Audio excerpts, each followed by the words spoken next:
ايه الاخبار يا شباب؟ يا رب تكونوا بخير. كنا في الفيديو اللي فات اتكلمنا عن بعض من اهم النقاط بالنسبه للجرافيك، وعرفنا الكود بيتكون من ايه، وكمان ركزنا اكتر على المستوى الاحداثي وازاي بحدد بوينت عشان ارسمها. قلت لك ليه؟ طبعا عشان بعدين هنرسم حروف ونرسم لاينز ونرسم حاجات كتيره مع بعضنا، ومضلعات ودوائر والف يعني من الاشكال دي.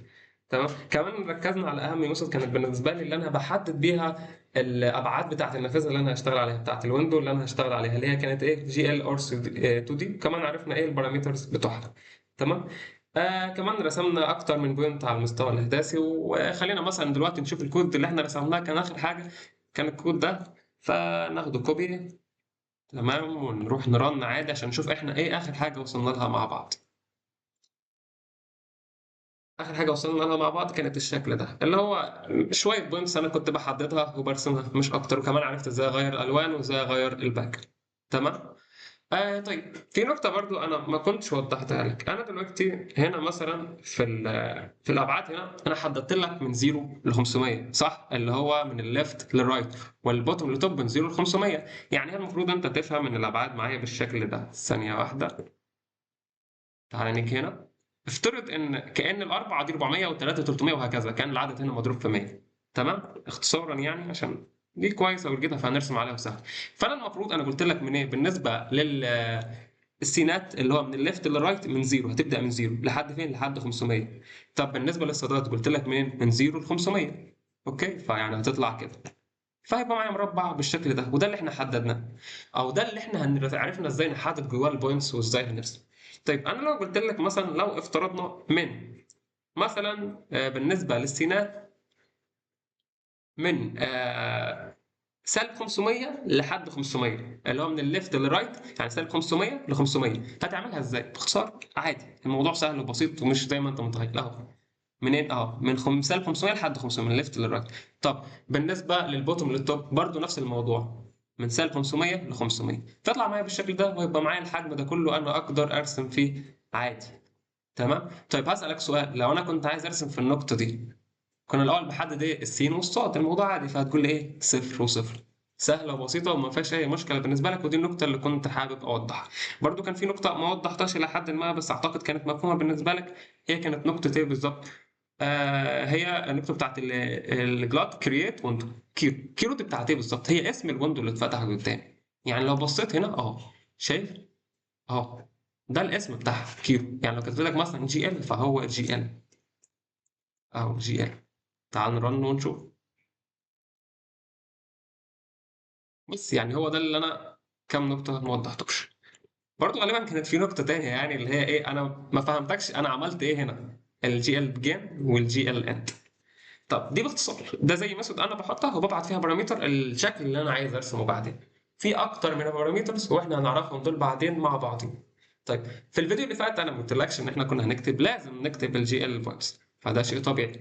يعني انت في البدايه عشان ترسم اي نقطه، يعني تعال نمسح ده كله كده ونراجع حته مع بعض. انا قلت لك دلوقتي غيرنا ايه؟ انا هبدا من سالب 500 بالنسبه لليفت اهو، سالب 500. وكذلك بالنسبه للبوتون هبدا من سالب 500. تمام. طب انا قلت لك انا عايز ارسم نقطه في النص، اللي هو عند المركز 0 0.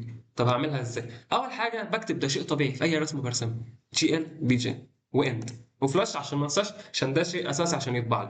وبرده ما انساش الاند، لان ممكن انسى الاند، لو نسيتها هو مش هيطبع لي حاجه، ومش هيقول لي ان في ايرور. فاهم؟ فركز فيها لان دي اغلبنا بيقع فيها وبيغلط فيها. بيس.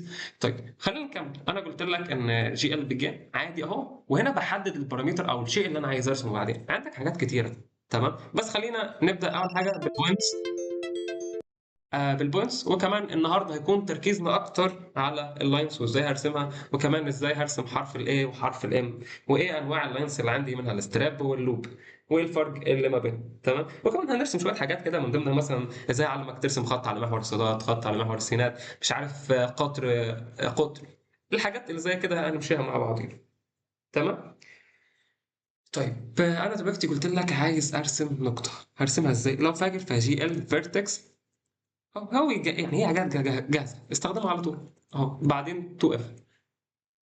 طيب انا عايز احددها. انا قلت لك الاول بكتب السينات والسطات زي ما انت عارفها. طب قلت لك ايه؟ زيرو وزيرو.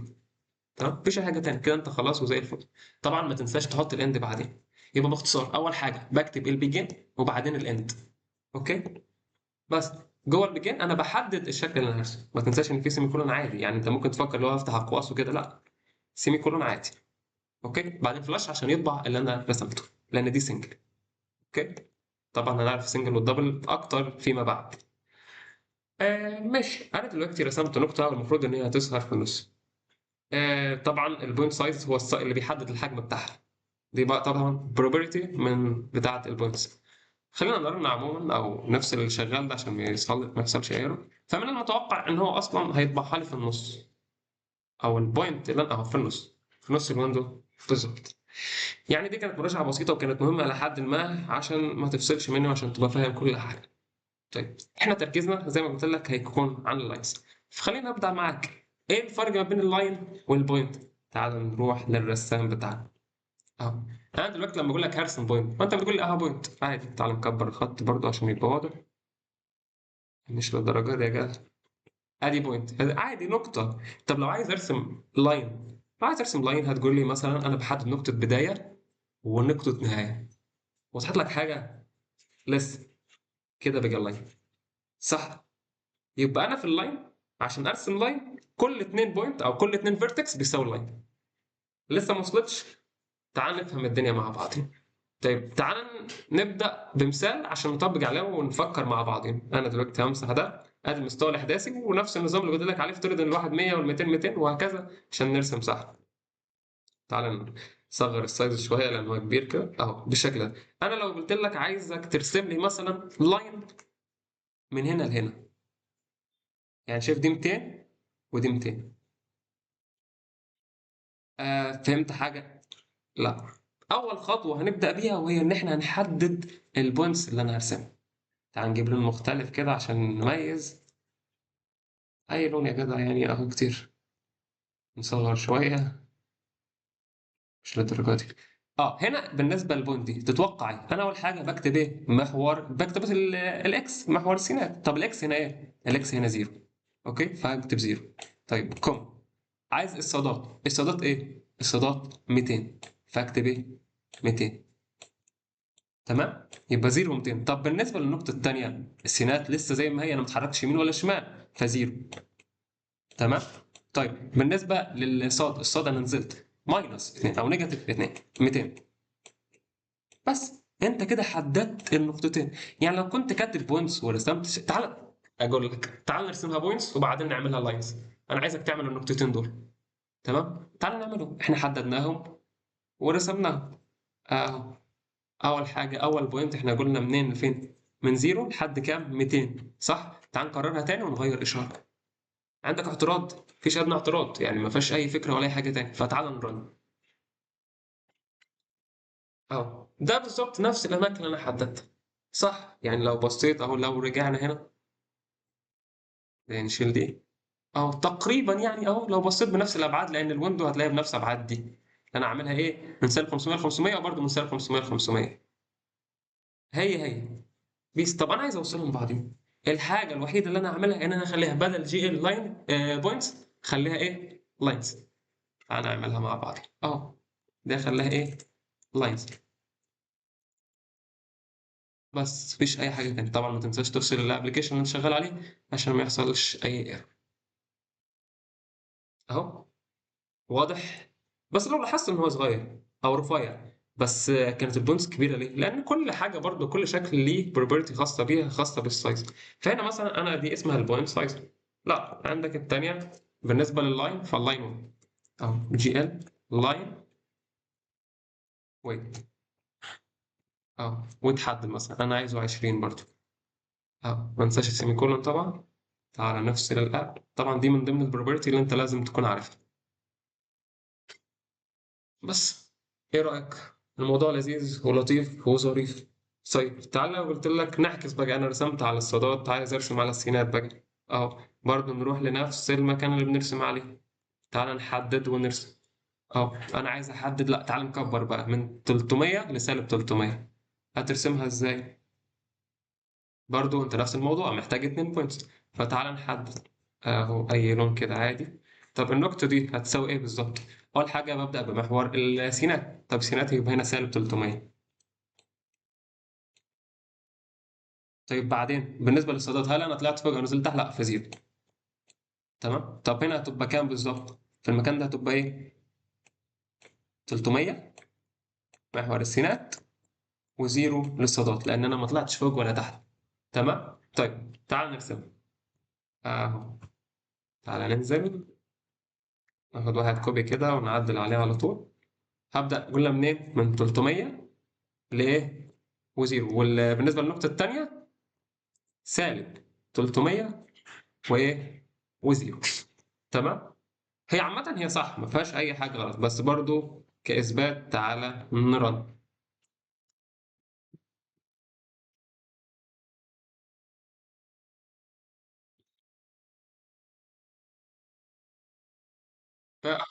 بس انا مش محتاج. طب ممكن يخطر ببالك سؤال، هل انا ينفع اغير اللون عادي؟ اه عادي، شيء طبيعي اهو. اغيره ازاي؟ نفس الميثود اللي انت بتستخدمها، جي ال كولر 3 اف اهو. تاخدها هي طبعا ده كان اللون الاسود، فاحطه هنا مثلا، ده كان اللاين التاني صح؟ احط وسطي، يعني ادي اللاين الاولاني لانه قلت لك بيتكون من 2 بوينت، وادي اللاين التاني. تمام. فانا هغير اللون، انا مثلا عايزه ابيض يبقى كله محايد. تمام. هي ممكن اي لون تاني عادي، بص خليه مثلا احمر، انا عايزه احمر كده، اللون هيبقى ايه؟ احمر. تعال نرن نفصل ده بس.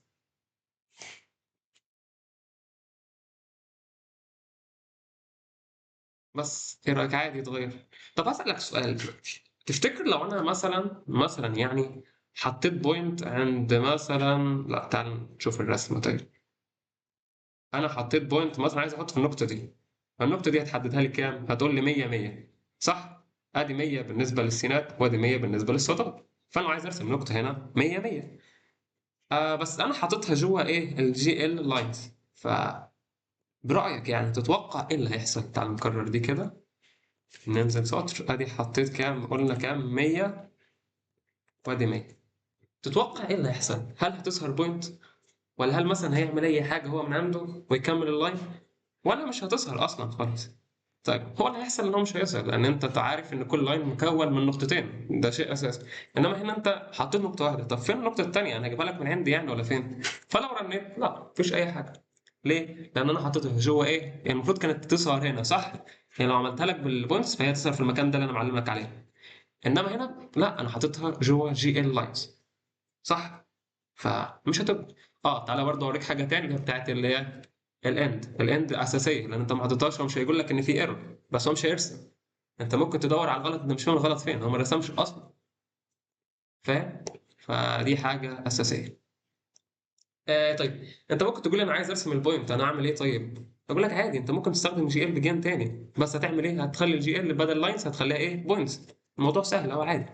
طبعا مش هينفع تحطها جواها بره اكيد، يعني انت خلصت دي اللاينز اللي انت رسمتها، انت عايز البوينت دي تظهر. هتعملها ازاي؟ عادي اهو، تعال ناخدها كوبي كده على طول، اختصار اخليها ايه؟ دي بوينتس اهو، بوينتس.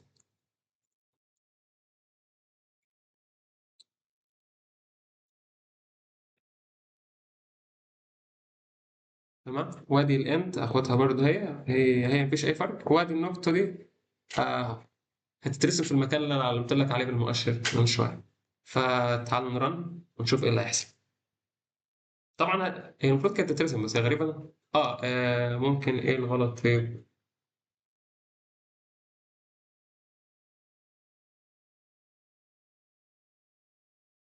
ممكن السايز بتاعها صغير او حاجه زي كده. عامه ممكن نرن تاني ونركز اكتر. هي تقريبا شايف العلامه دي؟ مش عارف، تقريبا شايف العلامه الصغيره خالص دي اهي دي. شايف النقطه دي؟ غالبا انت ممكن ما تشوفهاش، تعال اكبرها لك. اه فاكر اللي احنا شلناها من هنا، اللي هي كانت جي ال بوينت سايز، هي اللي بتتحكم في السايز. بوينت سايز. تمام. فتعالى نفصل الاب ونشغل تاني.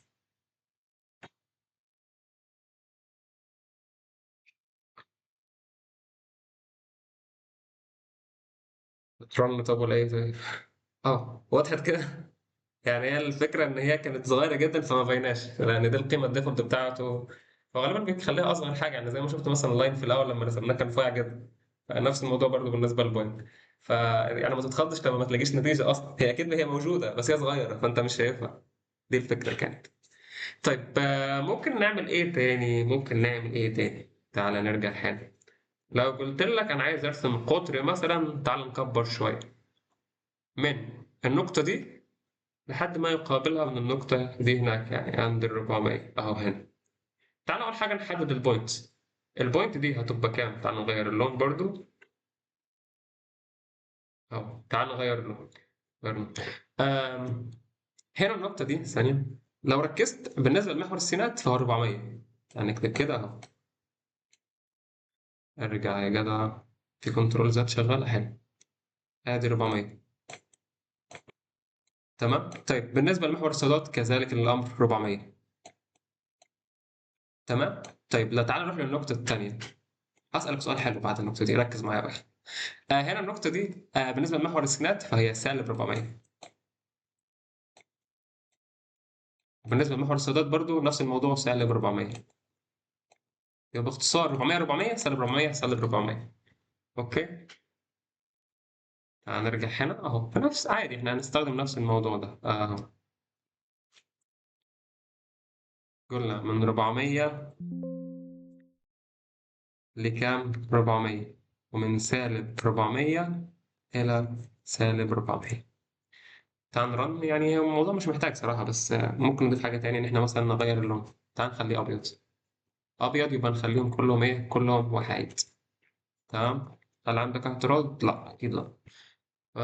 تعال نرن. إيه رأيك؟ طبعا الشكل طلع ده عشان البوينت، ما تتلخبطش. دي البوينت هي اللي عملت كده، اللي إحنا رسمناها، اللي رسمناها هنا عشان ما تقوليش جت منين.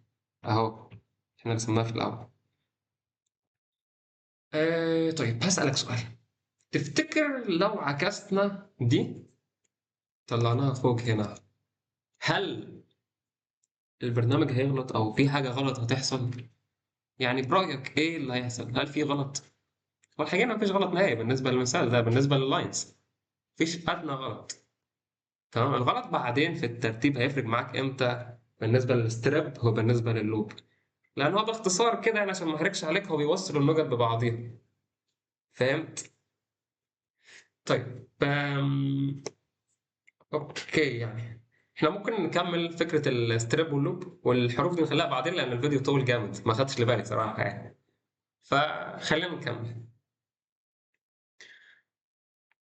احنا دلوقتي عرفنا ان اللاين بيتكون من 2 بوينت. تعالى نرجع للرسام. انا قلت لك ان اللاين عادي بيتكون من 2 بوينت. طب ادي البوينت الاولانيه وادي البوينت الثانيه. طب ايه الفرق ما بينه وبين الستريب؟ يعني مثلا انا لو رسمت ادي النقطه الاولانيه ورحت حاطط بعدها ادي النقطه الثانيه، فهو لما انا عامل الجي ال لاين فهو هيوصلهم ببعضهم. طب لو عملت نقطه ثاني وما عملتش حاجه بالنسبه للجي ال لاين، فهو مش هيعمل حاجه، والنقطه دي كانها مش موجوده، مش هتشوفها. طب لو عملت نقطه بعديها فلا، يروح يوصلهم ببعضهم. يعني هو اول ما يلاقي النقطتين متتاليتين فهم بيروح طبعهم ويحطوا مكان نقطه واحده. لا، لو قلت لك مثلا انا حطيت 8 بوينتس، فتتوقع كام لاين هيطبع لي؟ ماليش دعوه بالاماكن، انا بقول لك حطيت 8 فيكتورز. 8 بوينت، فهو 8 يبقى خلاص، يبقى في اثنين، في 4 لاينز هيترسموا. ليه؟ لان كل لاين هياخد 2. طب لو حطيت 7، تفتكر كام لاين هيطبع؟ اللي هيطبع معاك 3 بس. ليه؟ لان الثلاثه ب6 وهيتبقى لك نقطه. النقطه دي هيعمل بها ايه؟ ولا لها 60 لازمه، فمش هيستخدمها. ده باختصار. انا حبيت اوضح لك النقطه دي لان عشان تفهم النقطه اللي جايه. احنا كنا بنقول ايه؟ انا برسم نقطه وبعد النقطة التانية هيوصلهم ببعض، وبعدين ارسم نقطة والنقطة التانية فيوصلهم ببعض. طب الستريب بقى بتعمل ايه؟ انا رسمت النقطة الأولى ورحت رسمت النقطة التانية فيروح يوصلهم ببعض. طب رحت رسمت نقطة تاني، طب يا ترى هيعمل ايه؟ ايه الجديد يعني؟ الجديد ان هو هيوصل اخر نقطة قبل النقطة اللي انت حطيتها بيها. معلش مد مني شوية. طب لو عملت نقطة تاني، هيروح واخد اخر نقطة انت عملتها ويوصل بيها. كذلك الامر. طب خلينا نختصر برضو ونقول ايه الفرق ما بينها وما بين اللوب. ايه اللي هيحصل يعني؟ ايه الفكره اللي فيها؟ الفكره باختصار ان هو هيجي عند اخر حاجه كده، دي اخر بوينت صح؟ مش ده اخر حاجه اسمها؟ يروح موصلها باول بوينت، فالشكل معاك يطلع كده. وصلت؟ اللوب كانه بيقفل لك الشكل. الستريب بيوصل اخر نقطه باخر نقطه انت عملتها. وضحت؟ انما اللاين العادي لا، هو كل ما يهمه ان انت عندك 2 بوينت يبقى انا هرسم لك لاين. ما عندكش 2 ماليش دعوه. واضحه؟ واصله؟ اتمنى. تعال ناخد بس مثال سريع بس عشان ما نطولش، إن الفيديو تلت ساعه بصراحه كبير قوي، فانا لو سمعته همل للامانه. فتعال نفكر طيب في رسم حاجه جديده، مثلا هرسم ايه، او تعال مثلا على المثال اللي فات مثلا. تعال نشوف احنا رسمناها ازاي. طيب بص، انا اول حاجه رسمت من زيرو، 200 وزيرو سالب 200، يعني رسمت خط افقي من فوق، نازل من فوق لتحت. تمام. بعدين رسمت خط راسي جزم معلش، وبعدين رسمت خط افقي. ثانيه بس عشان انا حسيت ان انا اتلخبطت فيه. السين ثابته، فده معناه ان هو خط ايه، خط راسي بس زي ما قلنا. طيب بعدين ده خط افقي من 300 لسالب 300. تمام. بس بدأ بالجزء البوزيتيف، يعني تعال نشوف لو فكرنا نربطهم ببعض هيبقوا ازاي. تعال انا اقول لك هيبقوا ازاي اهو. انا اول حاجه رسمتها، تعال نمسح ده كله. فاكر معايا قلنا ايه يا عم؟ مش ده اهو، والله دوست. انا اول حاجه رسمتها عملت كده، شايف؟ اهو كده. ادي اول لاين. تمام. بعدين عملت كده، شايف؟ حطيت نقطه هنا، ورحت حطيت نقطه هنا. مش ده حصل؟ فايه اللي هيحصل لو انا عملت الستريب؟ هو يروح عامل كده ويروح عامل كده. مش ده صح؟ ايه رايك نشوف الموضوع ده هيمشي ولا لا؟ طب انا بعدين عملت ايه؟ تعال نشوف برضو عشان نكمل، عشان نبقى فاهمين الشكل هيطلع ايه. بعدين عملت من سالب عكستها لك، من سالب 400 ل 400 400. يعني هو هيروح عامل ايه؟ هيروح عامل نقطة هنا في المكان ده بالظبط، ويروح عامل نقطة هنا. تمام. فآخر نقطة كانت هنا ايه؟ كانت هنا صح؟ فراح موصلها بدي، وبعدين راح موصل بدي. فالشكل المتوقع اللي هيطلع معايا بالشكل ده. صح ولا غلط؟ المفروض صح. تعال نشوف الكلام ده هيمشي معانا ولا لا. كل اللي هعمله هضيف كلمة ستريب، اندرسكور ستريب. مفيش أي حاجة تاني. ايه الغلط إن شاء الله؟ 1 minute طيب. صار إن هو المفروض أنا بكتب لاين مش لاينز. تمام. دي الغلطة. طيب يعني احنا المفروض ده كله تمام. تعال نمسح البوينت دي، أنا مش عايزها برضو عشان ما تلخبطكش معايا. اوكي، هي كده مش هتعمل حاجة لأن هي براها، شايف؟ احنا ده براها. يلا نرن، ويا رب تكون النتيجة مظبوطة، وإن شاء الله يعني هتطلع مظبوطة. يلا نستنى. إيه رأيك؟ إيه رأيك في الجمل ده؟ يعني بالملي لو ركزت أهو كده. شايف كده؟ كده؟ كده؟ لا يعني هو بدأ إزاي؟ لا معلش. هو بدأ من هنا، شايف؟ أهو كده. يا عم خليك على جنب، رايح فين؟ بدأ كده كده كده كده كده. طبعا لو لاحظت ان الالوان مش حاده، فاهم؟ سموز داخله مع بعضها بشكل كويس. طبعا كان في امر ممكن نعرفه بعدين، ازاي بخلي الامر يبقى حاد ومفيش الدرجه تخف بالشكل ده ويبقى شكله سموز. ما اعتقدش ان فيها نسينا اخر حاجه بقى عشان خلينا نختم. اللوب. عارف اللوب هيعمل ايه؟ فاكر اخر بوينت احنا عملناها فين؟ اهي صح. اول بوينت فين؟ اول بوينت اهي اللي هي دي، فرق موصلين ببعض بس. ده اللي هيحصل وخلصنا يعني عشان ما اطولش عليك. فتعالى نرجع كده وهكتب ايه؟ كلمة لوب بس. كفاية. مش عايزين حاجة تانية، احنا الحمد لله اتسطرت. فتعال نرن بسرعة كتير. 23 دقيقة. احنا هنختم على 25. ايه رأيك؟ حلو؟ يعني هو عامة الشكل حلو يعني. فظيع. بس يعني هنا نكون قد ختمنا. ما فيش حاجة تانية ممكن أقولها. يعني فكرة إن أنا أرسم حروف هتطول الصراحة، فممكن نعملها في فيديو منفصل عن ده. احنا ممكن نعمل مراجعة سريعة او ركاب كده على اللي عملناه احنا، يعني كل اللي عملناه بالظبط. عرفنا ايه الفرق بين اللاين والبوينت، وان اللاين مكونة من اتنين بوينت على عكس البوينت فبوينت واحدة. ان اللاين محتاج على الاقل اتنين بوينت عشان ارسمه. لو حطيت ثلاثة فهو يرسم لي لاين واحد، لو حطيت أربعة يرسم لاينين، لو حطيت خمسة يرسم برضه لاينين. في ايه تاني؟ عرفنا كمان ازاي نرسم لاين على محور صادات ومحور سينات وقطر كمان. كمان عرفنا اللاين ستريب واللاين لوب اللي احنا لسه خاتمين بيها حل. مفيش حاجة تاني ممكن أقولها. يعني أنا آسف إن أنا قلت في الأول إن إحنا نحاول نرسم حرف الإيه والإم، بس الموضوع طول الصراحة. على العموم يعني أتمنى تكون بتستفاد فعلا من الفيديوهات ديت، وأتمنى أكون بعرف أفيدك، وأتمنى أكون أنا بعرف أشرح بشكل كويس. على العموم اشوفكم في الفيديو الجاي وعلى خير.